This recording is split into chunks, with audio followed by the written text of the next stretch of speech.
Shall I wait, Gov? Yes, I'll be 10 minutes.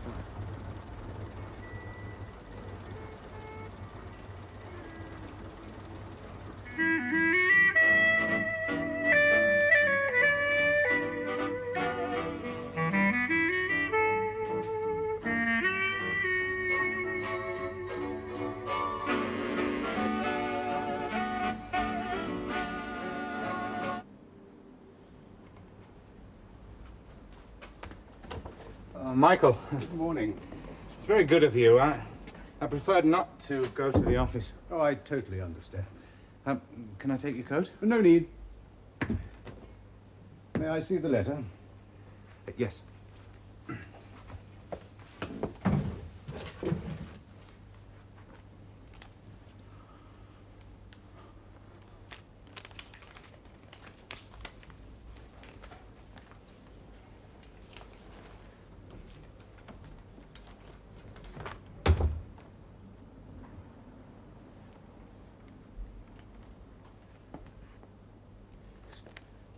Did such an encounter take place? Yes. Sexual? Well, that was the intention. Well, in essence, yes. Michael, I know it was foolish of me, and it only happened once. Money was exchanged? Yes. Anybody else see you? Where? Well, wherever this girl Miranda took you. Were you seen together? I'm afraid so, yes. A woman passed us on the stairs. Well, that's unfortunate. However, what's done's done. Now, you realize this may be just the beginning of a series of blackmail letters. Yes.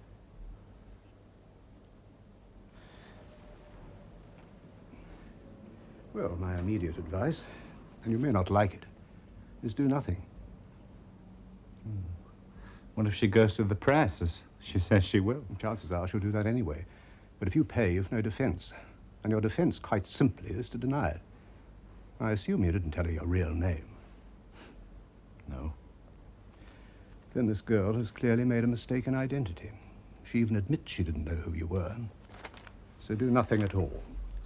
What if she goes to something like Private Eye? Unlikely. They don't pay enough money. And that's all this girl wants. There doesn't seem to be any malice here. No, if anything, it'd probably be one of the tabloids. But to be honest, I don't think you're famous enough yet for them. Of course, no solicitor is infallible, but I think you'll just have to sweat this out for a while. I'll try. Oh, I read your speech in the Times against devaluing the pound. Are you that confident it won't happen? Oh, it mustn't happen, not with the present unemployment. Is that the government view? Of course. I'm a member of the government. So I hope you're wise about that. Well, ring me when you hear from her again. Not if. When? Oh, and burn that. Goodbye, Raymond. Yes, goodbye, Michael. Thank you.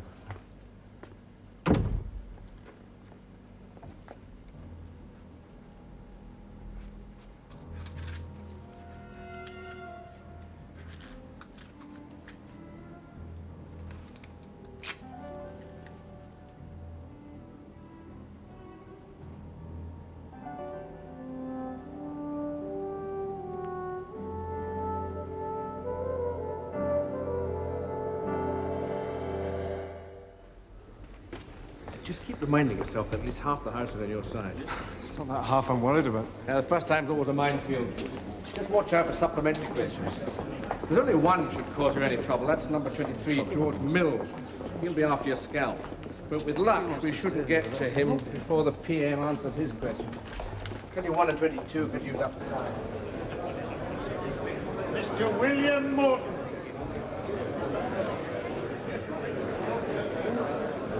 You're going to escape.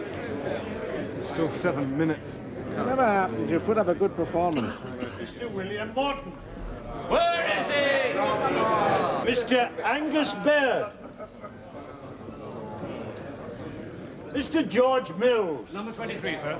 The Under-Secretary of State for Scotland. No, sir. I have not been invited to visit the Kinross nursing home. Mr. George Mills. Mr. Speaker, is the Minister not aware that no one in the House will be surprised by his reply? Bearing in mind the fact that the nursing home has 49 occupants, 47 of whom have their own television sets, and yet the Minister demands 47 separate license fees.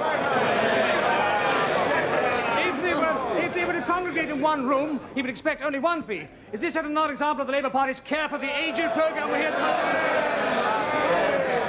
Mr. Speaker, this was a decision taken by a previous administration of which the honourable gentleman was a member. We have seen no reason to reverse that decision. George Mills. Point of order, Mr. Speaker. Is it an order for the Minister to mislead the House? This is the sort of inaccuracy we've come to expect from this government. Is the Minister not aware that the decision he refers to was made by his right honourable friend, the Secretary of State for Scotland, only last year? And I think the Minister will find, if he does his research more fastidiously, that his party was in power at the time. He's right. Apologise and sit down. Further to that point of order, Mr. Speaker, the Secretary of State warned me that a new minister would never forget his first question time, and I felt bound to agree with him. With regard to the subject of television licenses in the Kinross nursing home, I apologise to the honourable member for my mistake, and I will look into the case immediately and send him a written reply within 24 hours. And I must confess that I blame my grandmother for this, who, as president of the Kinross nursing home, and in fact a member of the honourable gentleman's own party, has always believed in increasing old age pensions rather than looking for false subsidies which can never be fair to everyone.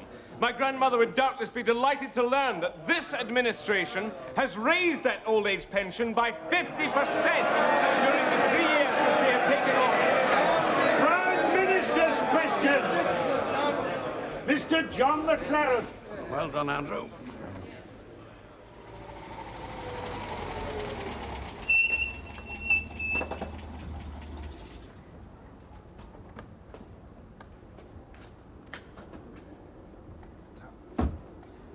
Good night, Harry. Good night, sir.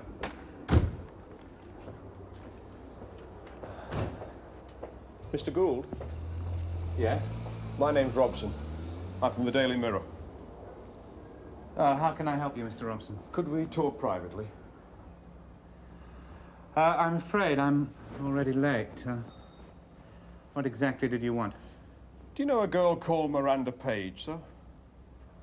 Not that I remember offhand, but then I meet dozens of people every day. Is she a constituent of mine? Not exactly. She's a prostitute.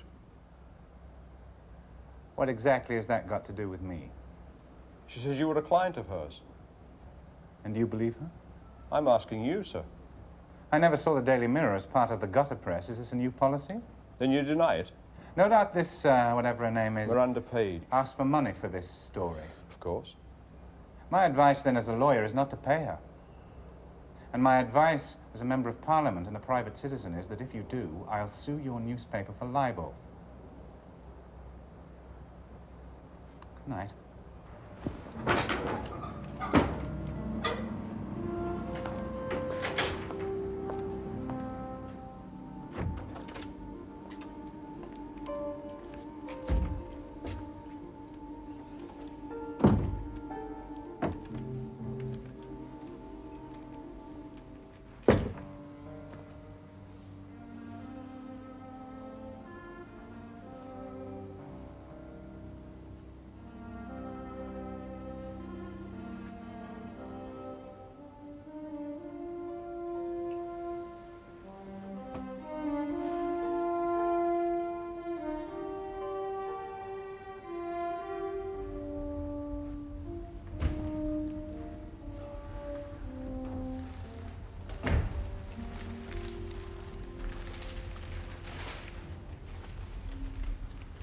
Christopher.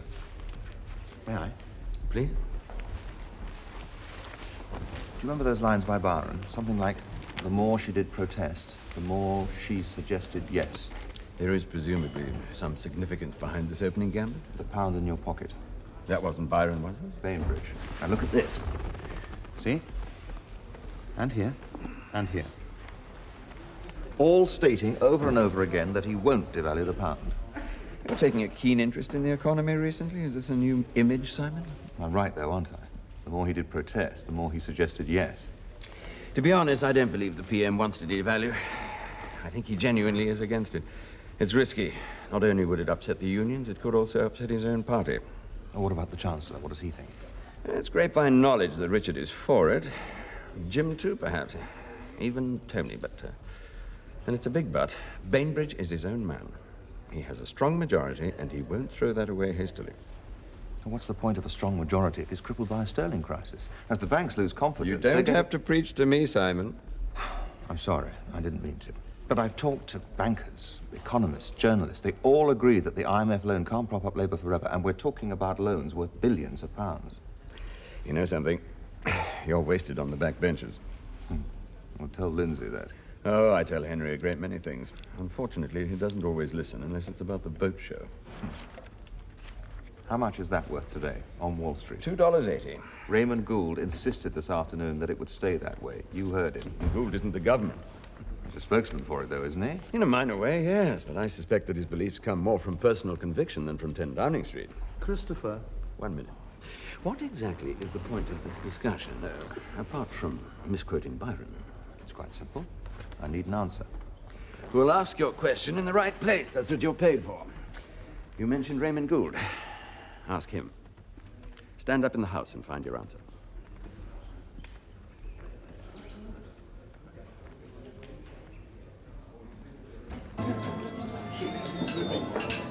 Ah, Lady Piotr. Buonasera. Bellissima. Buonasera, Pasquale. Come sta? Bene, grazie. Thank you. Just because they name their trattorias after their first names doesn't mean they have to insist on knowing ours.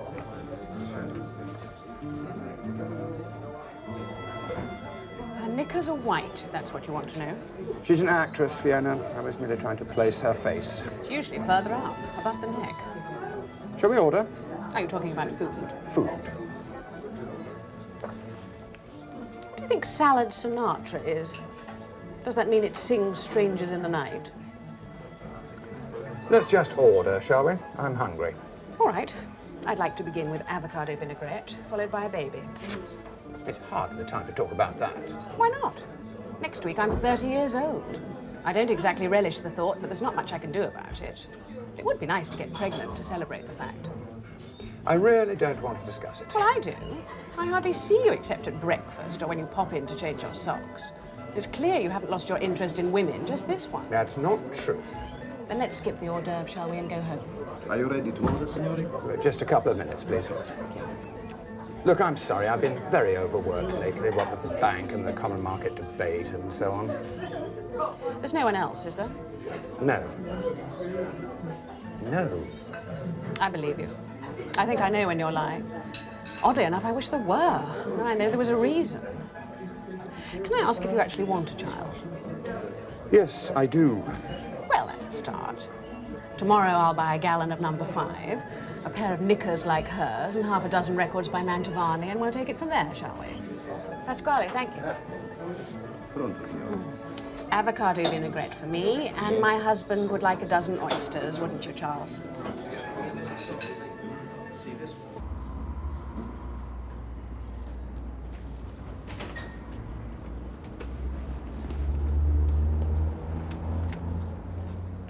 Morning, sir.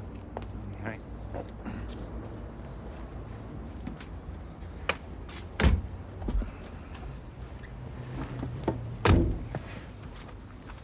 There's a picture of you in there, sir. Not very flattering.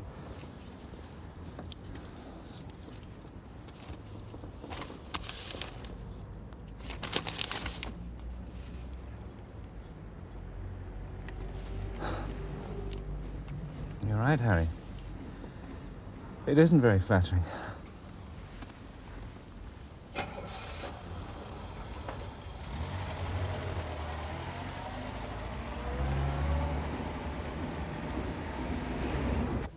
2,000 a year. That's a lot of money. If you don't like it, Ronnie, finish your drink, find someone else. I'm not going to bargain. 2,000 it is. Plus 50,000 shares at £1 each. Ooh, you've really done your own work. You knew that I would. Oh, yeah. If you hadn't, I wouldn't want you. Congratulations. You are now director of Nethercote & Co. Do we shake on it? Yeah. I know you've put yourself in the red. £50,000 worth in the red. You won't regret it. I don't intend to. Maybe this will reassure you. These are the minutes of the last board meeting.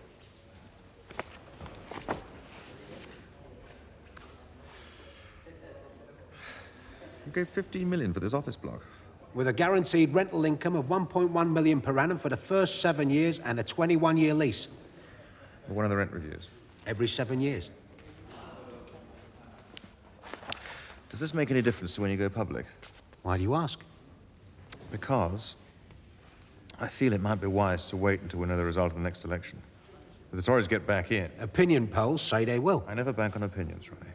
But if we do get in, it could change the whole atmosphere for launching a new company. And if they don't, we go public immediately. Agreed? Agreed. Well, look, I've got to get back to the house. Right.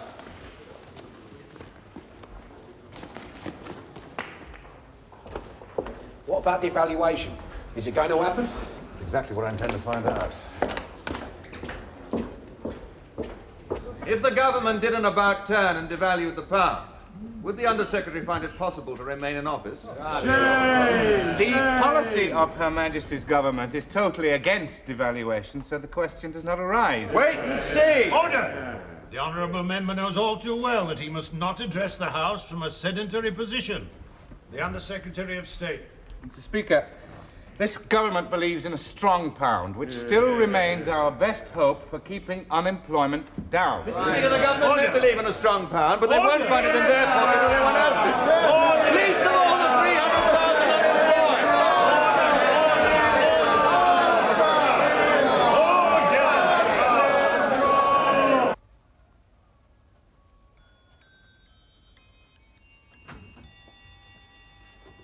What on earth are you doing? Making love to Paul Newman. What do you think I'm doing? Are you writing a book? Relax, it's not a diary. Lady Jane Grey. Biography? Yes, unfortunately I never met the poor woman, so it has to be a biography rather than a memoir. Why? Why Lady Jane Grey, or why did I never meet her? No, why the book? Freud would call it a baby substitute. I call it How to Pass the Time While Your Husband is at a Late-Night Sitting. It's a horrid title, but it fits the bill. Are you serious about this? Yes, I sympathise with the woman. She had her head cut off. I know how it feels. But I'll probably never finish it. Just happens to be the fashionable thing to do. I think you ought. Do I detect encouragement? Yes. You always had a talent for writing. Well. What puts you in such good humour? I mean it. Yes, but you're still looking rather pleased with yourself. I suspect that the collapse of the government has begun.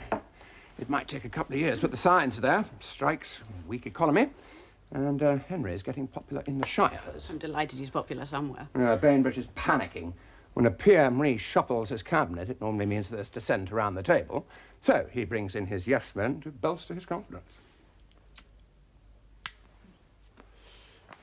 Are you coming down to Sussex with me tomorrow? Do you want me to? Oh, I think it would be advisable. Tory voters like to see Tory wives. And if that's the only reason, go by yourself. I'd prefer to spend my weekend with Lady Jane Grey. Even headless, she'd appreciate my company more.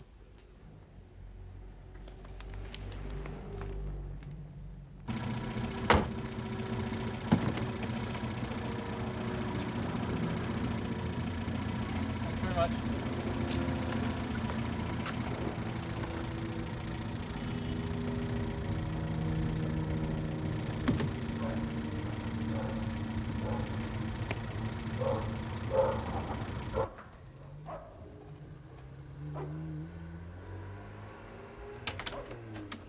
Hello, Stan.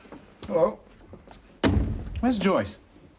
I hope she's gone to buy us a bottle of whiskey. What's the matter? Well, But you know, it's just been on the wireless. Bainbridge has devalued the pound. $2.80 to $2.40. Whatever that means to a loaf of bread. I don't believe it.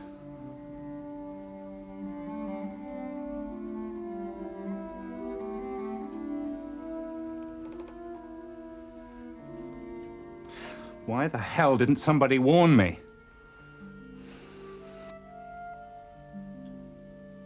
You know what this means, don't you, Stan? I'll have to resign.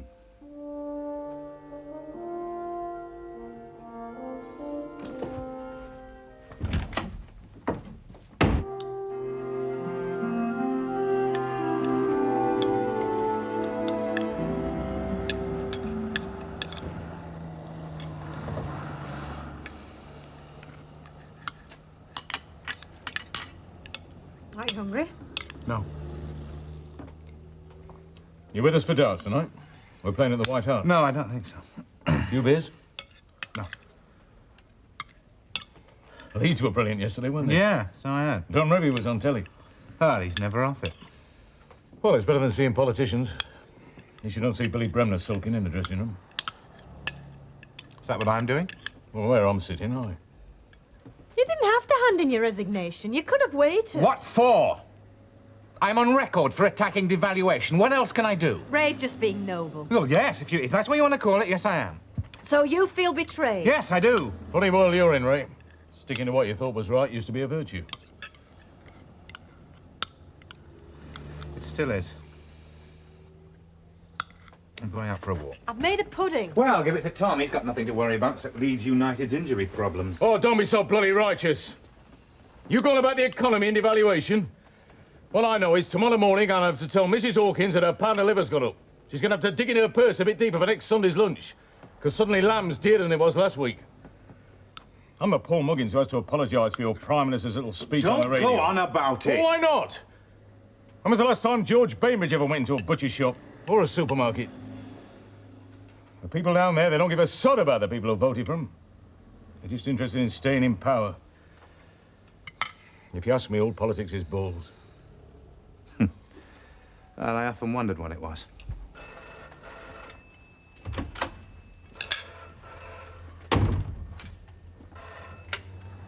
Hello? Yes. Ray, it's for you. I'm not in. Shall I tell the Prime Minister that? Yeah. Yes, good afternoon, Prime Minister. Yes, well, I wanted to make sure that you'd received my letter first. Yes. No, I won't. I won't, Prime Minister. Yes. All right. Goodbye.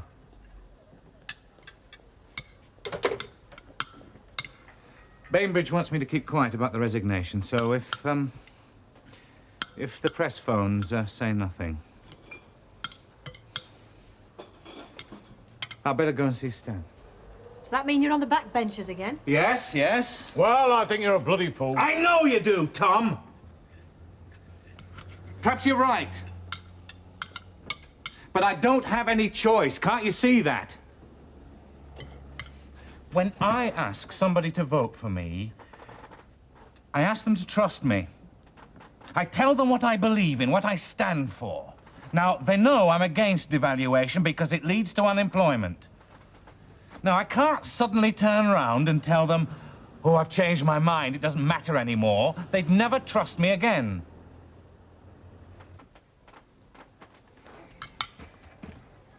And another thing, Mrs. Hawkins may not be able to afford her roast next Sunday, but at least now she knows that I know that.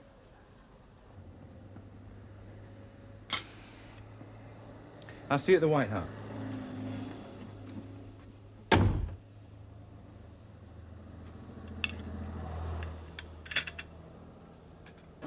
I do not need to remind the Minister that he informed the House in reply to my adjournment debate last April that devaluation would drastically increase unemployment in the country. If the honourable gentleman's words are to carry any conviction, why hasn't he resigned? The Under-Secretary of State.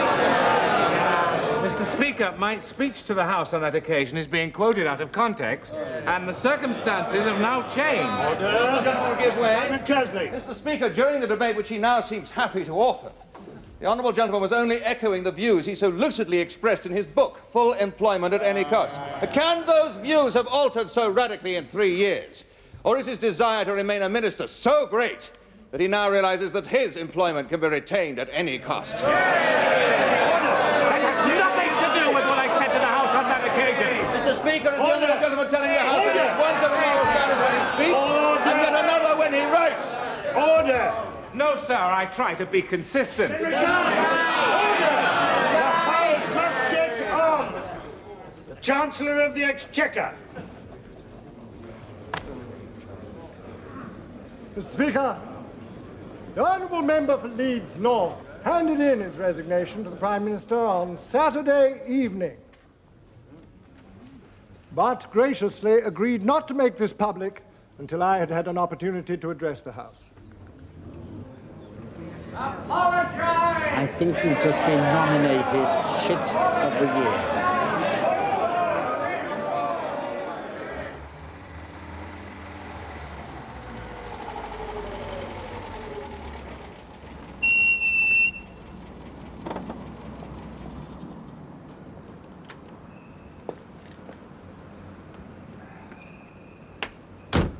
Well, goodbye, Harry. It was fun while it lasted. Goodbye, sir. I'm sure we'll meet again soon. I hope so.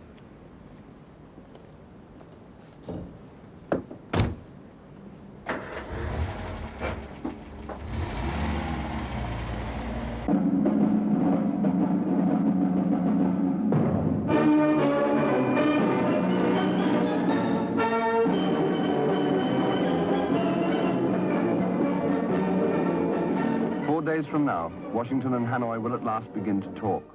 18 days ago, the Americans launched a major action against the North Vietnamese army. World in Action was there to ask the soldiers of one combat company what they think about the war and the possible peace. Everybody's got an opinion to the war, and certainly for me to be out here, I have to think that what we're doing is right.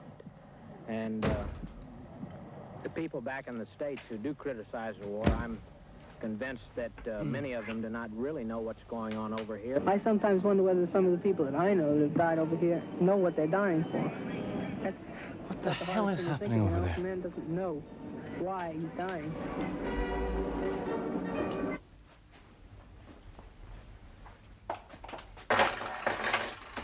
Are we going out? I've too much work to do. Why don't you ring Helen? Go and see Bonnie and Clyde with her. Not really in the mood. It's been a depressing year, hasn't it? You mean in America? There, yes, but I'm more concerned about here. George is reshuffling the cabinet. Will that affect you? Not directly, but in the long run, when there's an election. Would we win? At the moment, I wouldn't bet on it. But George will pick the right time.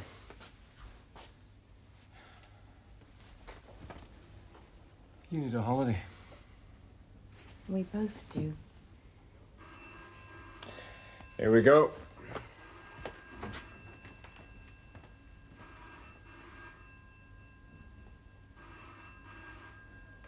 Andrew Fraser. Hello, Peter. Yes, I read the green paper. Right, I'll hang on. Are you okay? Yes. I'm sorry about tonight. There's a select committee first thing. I'm fine, honest. Why don't you ring Helen? Even if it's just to have dinner, you ought to get out I'm more. perfectly all right. Well, will I ring her for you? No! Yes. Evening, Gordon. No, nothing's wrong.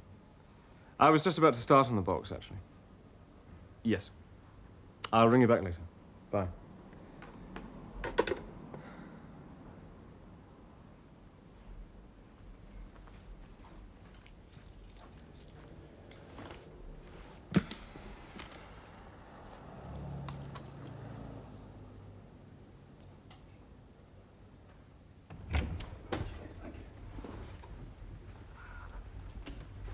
Dear Gould, I owe you a profound apology. All of us in political life make mistakes about people, and I certainly did today. I believe that most members of the House have a genuine desire to serve the country. And there can be no more honourable way of proving it than by resigning when one feels one's party has taken a wrong course. I envy the respect in which the whole House now holds you. Yours sincerely, Simon Kerslake. Are you getting on or not, sir? Oh, yes.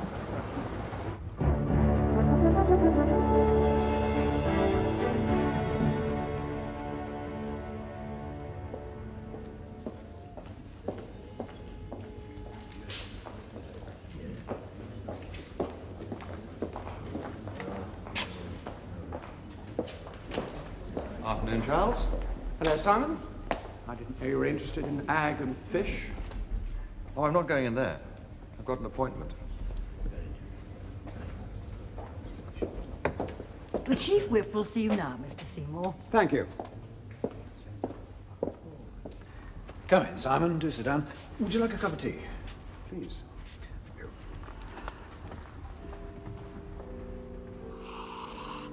Enough, Seda? Perfect. Thank you. Well, the French are still stonewalling us, aren't they? Well, I don't think they've forgotten Agincourt. They've got long memories. Yes, I think you're right. But we'll get in. I know you're strongly in favour of the EEC. Absolutely.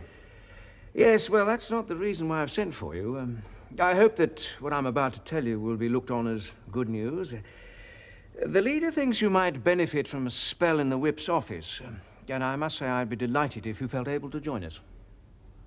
And give up environment? Oh, yes, and all outside commitments as well. Do sit down. You mean the bank? I'm afraid so. This is not a part-time occupation, Charles. I see. Now, you don't have to give me your answer now. By tomorrow will do. Look, Charles, being a junior whip may not seem very rewarding at first glance. It's hard work, you will have no say in the House, and you will be denied a salary outside, so I can see why you're not jumping for joy. However, this is the engine room of any party or government, and your contribution will be invaluable. I'm aware of the opportunity. I didn't mean to sound ungrateful. No, indeed not. But the election is not far away, and the signs are encouraging, especially in the by-elections. And don't forget, Henry began in this office. So think about it carefully. If I were to turn this down, would I keep my environment post? That's not for me to say. You mean it's already been offered to someone else? Cheers. Tell me, Simon, how do you feel about environment? What else did he say? That's it. Lent is not one for small talk. I'm impressed by your performance in the House, Simon. Excellent debating, blah, blah, blah. But I thought he didn't like you. Well, I don't think he does, to be honest. Lent is like one of his damn boats. Tacks against the wind or whatever they do. Also, I talked to Christopher in Anna's, and I think he had a lot to do with it. There's going to be an election very soon. Oh, how lovely. Although you might not have noticed, I've become quite popular where it counts. I've noticed. I worked hard for this job, Liz. And I bloody well deserve it. What is environment? Whatever's outside the door. Housing, urban land, transport, devolution, water pollution, Stansted Airport, Channel Tunnel, you name it. That's me. Could you begin by weeding the garden? And you know something else? What? Well, don't you realize whose job it was before? Although you'd never have noticed because he makes such appalling speeches. Who? Charles Seymour. That's who. 40 pounds gin, 1,000 a day. No wonder I've always got a bad back. That'll soon be done. I'll have a bag in a bit. No use working every minute God sends me. I could get through in half the time if I went like a bull, but they'd only slash me wages so they can get stuff. Don't let the bastards grind you down, that's one thing I've learned. Dear. I don't switch it off. You're not actually watching this stuff, are you? Oh, yes. I fell in love with Albert Finney when I was at Oxford. I don't remember him at Oxford. He wasn't, unfortunately. Thank you. Cracking your whip already? That's not funny. Look, think ahead. If you turn this job down and we win the next election, you'll remain on the backbenches forever. Hopkins is proving how ruthless he can be. Just wait until he's Prime Minister. I'm not so sure that he will be. The Chief Whip is optimistic, but he's paid to be optimistic. I think Bainbridge is going to stay at number 10. Oh, God help us. What I can't understand is what I did wrong. No, I can answer that. You became complacent. You haven't fought because you felt you didn't have to. You've got a safe seat in Sussex, which you hardly ever see. You've never had to worry about money. You surround yourself with sycophants, and you spent more time at the bank than in the House. Well, I shan't be doing that for a while. You count it as a blessing. You've been spoiled. Don't read that. The Commons is not the gentleman's club you thought it was. It's a club for players, each one as good as his last game. Try watching Simon Kerslake for a change. You could learn something. I think I know more about politics than you. I'm not talking about politics. I'm talking about ambition. You're in danger of losing it. When I married you, I knew you weren't the most handsome man in the world, but you had something that was the best aphrodisiac of them all. You were hungry for power. It clung to you. Somewhere along the line, you lost it. And there's your chance to find it again.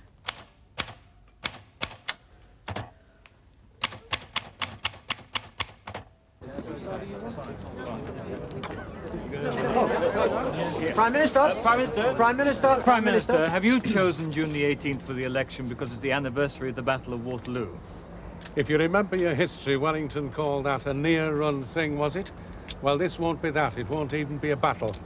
And I can tell you my opponent is certainly no Bonaparte. Prime Minister, the opinion polls are predicting a Labour landslide. Not an opinion, but a fact. The people in this country know that the 60s has been the finest decade this country has known this century. And we've only just begun. Prime Minister, some Labour commentators have suggested that you should have waited until October. The result would be the same. But at least in June we'll have the advantage of good weather.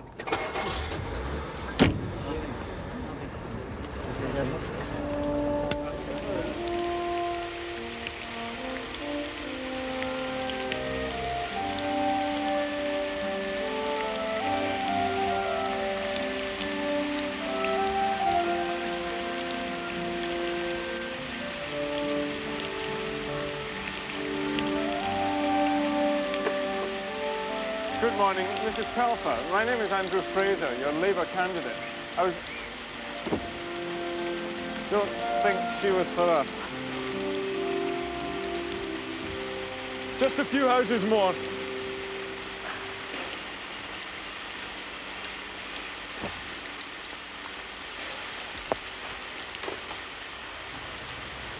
Good morning, Mrs. McLean. My name is Andrew Fraser. I'm your Labour candidate. Oh, how nice to meet you. There's so much I want to discuss. Won't you come in for some tea? You must be soaked to the skin out there. It's kind of you, but we do have rather a lot of ground to cover. Thank you very much, so. Another Tory. Well, how could you tell? She seemed very friendly. It's an old Tory tactic. The die-hard Conservatives are trained to ask all the other candidates in for tea and waste their time. Damn rain. God must be a Tory.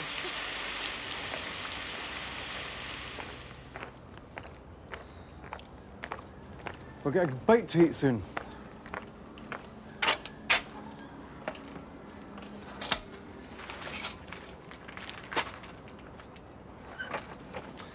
Good morning, Mrs. Forster. I'm Andrew You have Fraser. my vote. Don't worry about that. Super, thanks.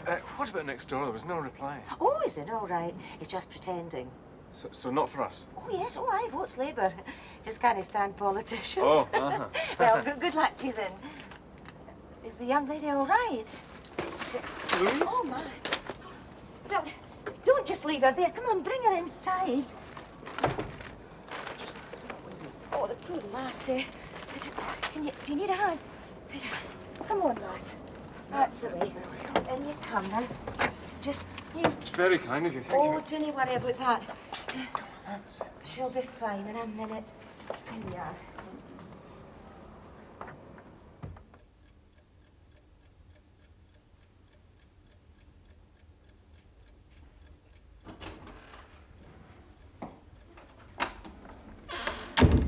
The doctor's on his way. How is she? I'm not sure. She seems all right. Oh, she's shivering, poor soul. You're a fine husband to drag the lassie out in weather like this. A sick wife's not going to help you win the election. No, I know. Just you sit yourself down. I'll make you both some tea. Oh, would you prefer a whiskey? No, tea will be fine. Thanks, Mrs. Forster.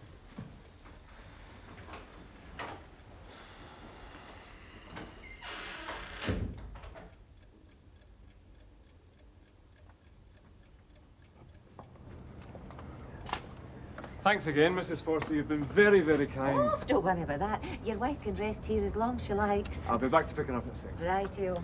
And thank you, Doctor. Oh, she'll be fine. Climbing up these Edinburgh hills is exhausting enough even if you're fit. Doesn't help if you're pregnant as well. I just didn't know. She never told me. Oh, don't be too alarmed. Your wife's perfectly capable of having the baby, although she will need some attention. But in the meantime, just concentrate on winning the election. I don't want the Tories in either. Goodbye. Bye. Don't worry. They haven't a hope in hell. Thank you, ladies and gentlemen. Thank you. Well, ladies and gentlemen, we have proved tonight that the voters of this country have realized that they want their future to be guided by the Conservative Party, the One Nation Party, and not by a government who is dictated to by the militant left, dictated to by power-hungry unions. Now, this is a victory over a wage freeze, over rising prices, but it is above all else a victory for the individual. You cannot nationalize the rights of the individual citizens of this country, ladies and gentlemen, as the Labour Party tonight has discovered to its cost. You cannot demand of a man that he strike against his principles because a Turn it down, Arthur, before he starts talking about splicing the main brace and sailing into calm waters. I'm surprised he doesn't insist on being piped aboard. Well, we got it wrong this time. It's only a 4% swing so far. Another lesson learnt, Joan. Never underestimate the British public. We'll know better next time. Don't unpack your bags, gentlemen. We'll let Lindsay have his honeymoon, and then bang! The media are getting restless. I think you better get downstairs. No peace for the wicked. We'll be going to Guernsey a week earlier. I think that sounds a very good idea, George.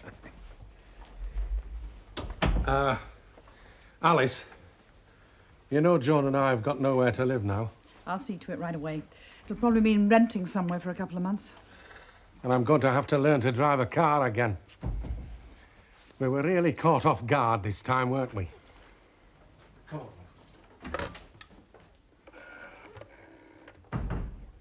The Prime Minister's on his way. Well, I think you could grant him the courtesy of calling him that, at least until tomorrow.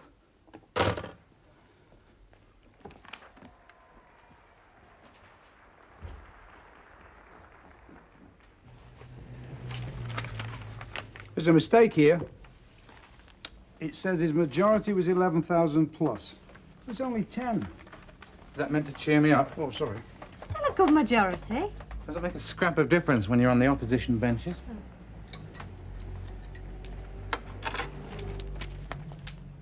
I wouldn't like to be George today, creeping out of the back door of number 10.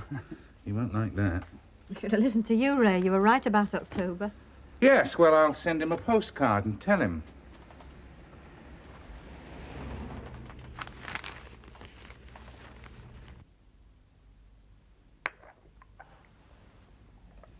I think it's still working. I could always dial Tim again, but she'll only say it's 11:31 and 10 seconds. At least I know I'm not in the cabinet. Surprise, surprise.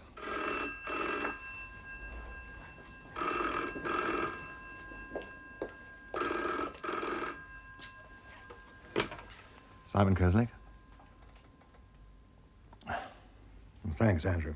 You too. I see you retained your seat. Does that mean we still pair? It's Andrew Fraser. Thinks that all I want to know is that his wife is pregnant. No, not yet. Mm-hmm. Give me the phone. Hang on a sec. Andrew, it's Elizabeth. Yes, of course I will. When will she be in London? Well, ring me here or at the clinic as soon as you arrive. Yes, I will. Goodbye. Well, I've got a job. making sure Mrs. Fraser has her baby. Oh, yes. Let's go to bed. I wouldn't be able to sleep. You don't have to. Come on. You know you're drinking too much lately. I'm celebrating the Tory victory. There's always an excuse. That's the trouble with the House of Commons. There are more bars than there are in Dublin. Comes a habit. I feel like James Cagney in one of those old prison movies. Waiting for a call from the state governor at the 11th hour. It's later than that. Come on. Back to the backbenches, Kerslake.